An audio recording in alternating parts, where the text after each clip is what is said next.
Comparison, एक ऐसी चीज जो हम क्रिकेट फैंस चाहते हुए ना चाहते हुए कभी ना कभी कर ही लेते हैं, फिर चाहे वो कंपैरिजन कितना ही एग्जेजरेटेड या फिर कितना ही अनफेयर क्यों ना हो।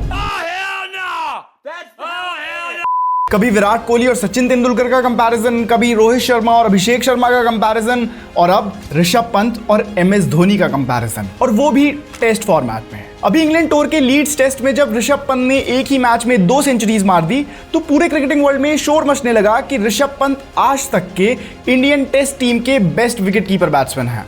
यानी सीधा सीधा कंपैरिजन था MS धोनी के साथ। कहा गया कि धोनी की सेना कंट्रीज में एक भी सेंचुरी नहीं है, जबकि ऋषभ ऑलरेडी सेना कंट्रीज में जाकर 6 टेस्ट सेंचुरीज मार चुके हैं। अब ये सब सुनकर ही मैं मजबूर हो गया कि मैं ये वीडियो बनाऊं ताकि हम जान पाएं कि ये जो कंपैरिजन MS धोनी और ऋषभ पंत के बीच किया जा रहा है, क्या ये एक फेयर कंपैरिजन भी है, और अगर है तो इनमें से एक्चुअली बेटर कौन है। तो आइए जानते हैं if Rishabh Pant is actually better than MS Dhoni in test format.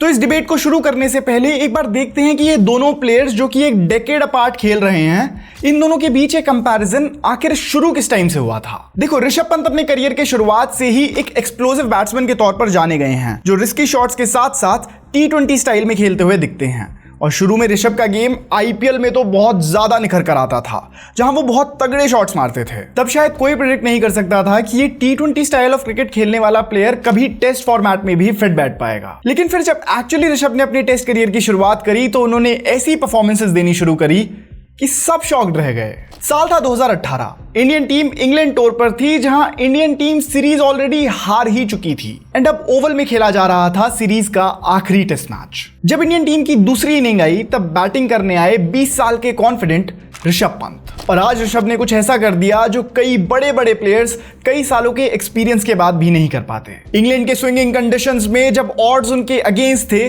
तब उन्होंने 118 रन की एक तगड़ी पारी खेल दी, और सबसे बड़ी बात यह थी कि इसमें उन्होंने 4 सिक्सेस भी लगाए थे, जिसे देखकर तो सब शॉक्ड ही थे।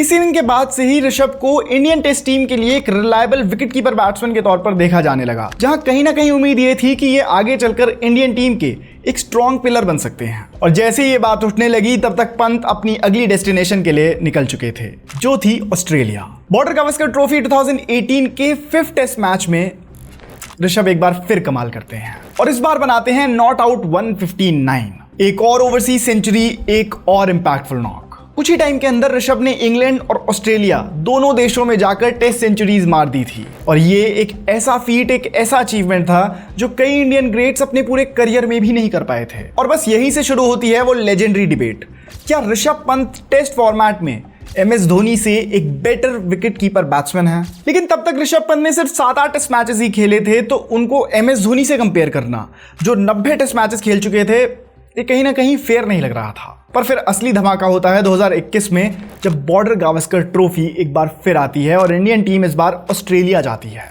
सीरीज 1-1 पर चल रही थी जब सामने आया गैबा टेस्ट, जो कि होने वाला था एक सीरीज डिसाइडर। लेकिन इन्हीं मुश्किल सर्कमस्टांसेस में ऋषभ पंत बनाते हैं एक इंपैक्टफुल 89 रन की नॉक, ऐसे 89 रन की नॉक जो आगे चलकर इस मैच को जिताने में मदद करती है, जिसके दम पर इंडियन टीम ये टेस्ट मैच जीती और ऑस्ट्रेलिया का वो गाबा का घमंड तोड़ बैठी। ऋषभ पंत की उस नॉक की वजह से इंडिया ने ऑस्ट्रेलिया को उस स्टेडियम में हराया जहां वो 32 साल से नहीं हारे थे, और इसीलिए इस मैच के बाद Rishabh Pant Indian test team के एक रिलायबल फिगर बन गए। इसके बाद आता है south Africa tour. Indian team जब पूरी तरह से कोलैप्स कर रही थी तब इंडियन टीम में निकल कर आया एक वॉरियर ऋषभ पंत, जिन्होंने बनाई एक अनबीटन सेंचुरी। फिर वो इंग्लैंड गए तो एक और एपिक नॉक, और इस बार बना दिए 146 रन्स। अगर कोई इंडियन बैट्समैन किन्हीं भी 2 सेना कंट्रीज में जाकर भी सेंचुरीज मार दे तो हम उसको एक लेजेंड का दर्जा दे देते हैं, लेकिन यहां तो ऋषभ ऑलरेडी 3 सेना कंट्रीज में जाकर अपनी मास्टर क्लास ड्रॉप कर चुके हैं। अब देखो, 1-2 सेंचुरी तो कोई प्लेयर तुक्के में मार सकता है, लेकिन इस तरीके से कंसिस्टेंट परफॉर्मेंसेस देना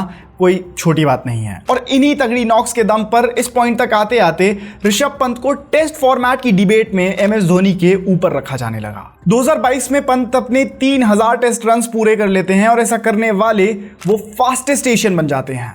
जी हाँ, फास्टेस्ट। जिस एशिया से सचिन तेंदुलकर, कुमार संगकारा और राहुल द्रविड़ जैसे टेस्ट लेजेंड्स आए हों, उनसे ऊपर ऋषभ पंत का नाम आना अपने आप में ही एक बहुत बड़ी बात तो है ही। और ये डिबेट काफी हद तक और ज्यादा सेटल तब हो गई जब कुछ ही वक्त पहले लीड्स टेस्ट में ऋषभ पंत ने एक ही मैच में 2 सेंचुरीज लगा दी। ऋषभ ने इसी के साथ अपनी 8 टेस्ट सेंचुरीज पूरी करी, जो किसी भी इंडियन विकेट कीपर के लिए सबसे ज्यादा है। ऋषभ पंत टेस्ट फॉर्मेट में एक अमेजिंग विकेट कीपर बैट्समैन है, इसमें कोई डाउट नहीं है। लेकिन प्रॉब्लम्स होनी तब शुरू हुई जब कुछ ऑनलाइन यूजर्स ने ऋषभ की परफॉर्मेंस को तो ऊपर दिखाया, लेकिन साथ ही वो धोनी को ट्रोल करने लगे कि धोनी का एक विकेट कीपर बैट्समैन के तौर पर टेस्ट करियर कितना बुरा था। लोग कहने लगे कि धोनी की टेस्ट कैप्टनसी बिल्कुल भी अच्छी नहीं थी और जिस सिचुएशन में उन्होंने टेस्ट फॉर्मेट से रिटायरमेंट ली तब इंडियन टीम की रैंकिंग 7th पोजीशन पर थी। एमएस धोनी के एरा में जिस तरीके से इंडियन टीम ने व्हाइट वॉशेस फेस करे, वो इंडियन टीम के लिए एक नाइटमेयर जैसा वक्त बन गया था। तो आओ एक बार देखते हैं कि एमएस धोनी का टेस्ट फॉर्मेट में करियर एक्चुअली कैसा था,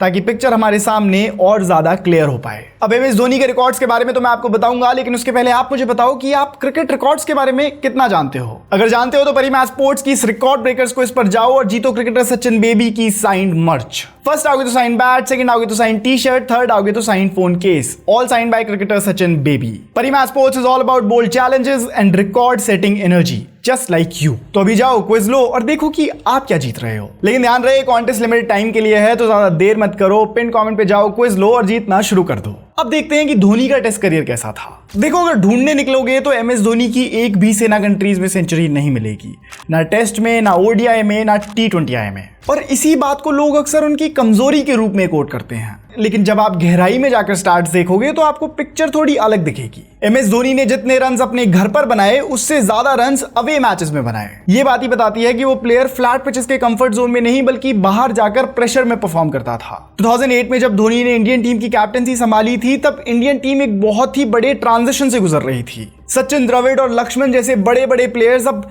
फॉर्म छोड़ रहे थे और रिटायरमेंट के नजदीक आ रहे थे और टीम में नए प्लेयर्स की एंट्री होनी शुरू हो गई थी, जैसे कोहली, पुजारा और रहाणे। तो इन नए चेहरों के साथ सेना कंट्रीज में टेस्ट सीरीज जीतना कोई आसान बात नहीं थी। ये वो वक्त था जब इंडियन टीम को एक काम, स्टेबल और डिपेंडेबल लीडर की जरूरत थी और एमएस धोनी वही बनकर आए। अब आप सोचो, ऐसी सिचुएशन में साउथ अफ्रीका जाकर सीरीज ड्रॉ करना या फिर न्यूजीलैंड जाकर सीरीज जीतना ये कोई छोटी बात नहीं थी। और इंटरेस्टिंगली इन दोनों टूर्स में ही धोनी ने मैच विनिंग परफॉर्मेंसेस दी थी। इन इनिंग्स में शायद सेंचुरीज ना आई हो, लेकिन इंपैक्ट सेंचुरीज से कोई कम नहीं था। प्रॉब्लम धोनी के करियर की बस यही रही कि उनकी टेस्ट ग्रेटनेस कई बार स्कोरबोर्ड पर रिफ्लेक्ट नहीं हुई। 2007 में जब इंडिया 23 साल के बाद इंग्लैंड की जमीन पर कोई टेस्ट सीरीज जीती थी, उस टेस्ट सीरीज में धोनी का टेस्ट एवरेज 50+ था और इसी सीरीज के लॉर्ड्स मैच में उन्होंने 92 रन से बनाए थे। 2010 के साउथ अफ्रीका टूर के बाद कई इंडियन लेजेंड्स अब आउट ऑफ फॉर्म होने लगे थे और उनकी रिटायरमेंट अब बहुत नजदीक आ गई थी। इसी वजह से इंडिया न केवल इंग्लैंड से 4-0 हारी बल्कि ऑस्ट्रेलिया जाकर भी उन्हें 4-0 का सामना करना पड़ा। ये दोनों सीरीज एमएस धोनी के हेटर्स को अच्छे से याद है, लेकिन वो शायद ये भूल जाते हैं कि 2013 में जब ऑस्ट्रेलिया की टीम इंडिया आई थी तब इंडियन टीम ने उन्हें व्हाइट वॉश से हराया था। रिवेंज के साथ साथ धोनी ने उस सीरीज में एक रिकॉर्ड ब्रेकिंग 224 रन की नॉक भी खेली थी, जो उस वक्त तक किसी भी इंडियन कैप्टन के लिए सबसे ज्यादा स्कोर था। धोनी की बैटिंग तो तगड़ी थी ही, इवन विकेट्स के पीछे से उनका ग्लव वर्क भी फिनोमिनल था। एमएसडी ने अपने टेस्ट करियर में 256 कैचेस और 38 स्टंपिंग्स करी। वहीं पे ऋषभ अब तक 154 कैचेस और 15 स्टंपिंग्स कर चुके हैं। एट द एंड हम सब इस बात पर एग्री कर सकते हैं कि बैटिंग के मामले में तो अनडाउटेडली ऋषभ पंत ने टेस्ट फॉर्मेट में एमएस धोनी को टेक ओवर कर लिया है, क्योंकि हर बार सेना कंट्रीज में ऐसी परफॉर्मेंसेस देना कोई तुक्का नहीं होता। लेकिन एमएसडी ने जो इंडियन टीम के लिए अपनी लेगेसी बनाई थी उसको ऐसे ऋषभ पंत के साथ कंपेयर करके I don't think it would be fair on MS Dhoni, क्योंकि उस तरह के उतने बड़े लेजेंड वो थे और उस तरीके की नॉक्स, उस तरीके की कैप्टेंसी वाली टैक्टिक्स उन्होंने इंडियन टीम के लिए दी थी। वैसे मैं तो ये चाहता हूं कि ऋषभ पंत आगे चलकर एमएस धोनी से भी बहुत बड़े प्लेयर बने, क्योंकि एज एन इंडियन फैन तो मैं यही चाहूंगा ना कि our future becomes better than our past. और इस केस में ऑप्टिमिस्ट रहने में क्या बुराई है, क्योंकि अल्टीमेटली तो ऋषभ पंत की परफॉर्मेंसेस इंडियन टीम को ही फ्यूचर में बेनिफिट करेंगी और एक इंडियन टीम के फैन के नाते मैं और क्या ही चाह सकता हूं। दोस्तों, आपको ऋषभ पंत और इस धोनी में से ज्यादा better wicket keeper batsman test format में कौन लगता है, मुझे कॉमेंट्स में जरूर बताइएगा। वीडियो अच्छी लगी तो वीडियो को कर दो लाइक, चैनल को कर दो सब्सक्राइब। मैं मिलूंगा आपको अगली वीडियो में, तब तक sayonara, bye bye bye bye bye. Rishabh Pant और एमएस धोनी का कंपैरिजन देख लिया हो तो अब तैयार हो जाओ रिकॉर्ड्स तोड़कर प्राइजेस जीतने के लिए। परिमा स्पोर्ट्स का क्विज लो और जीतो sign bat, sign T shirt या फिर sign phone case, all sign by cricketer Sachin Baby. ये बहुत ही सिंपल है, आपको बस टेलीग्राम के थ्रू इसको ज्वाइन करना है, जिसका लिंक आपको पिन कमेंट में मिल जाएगा।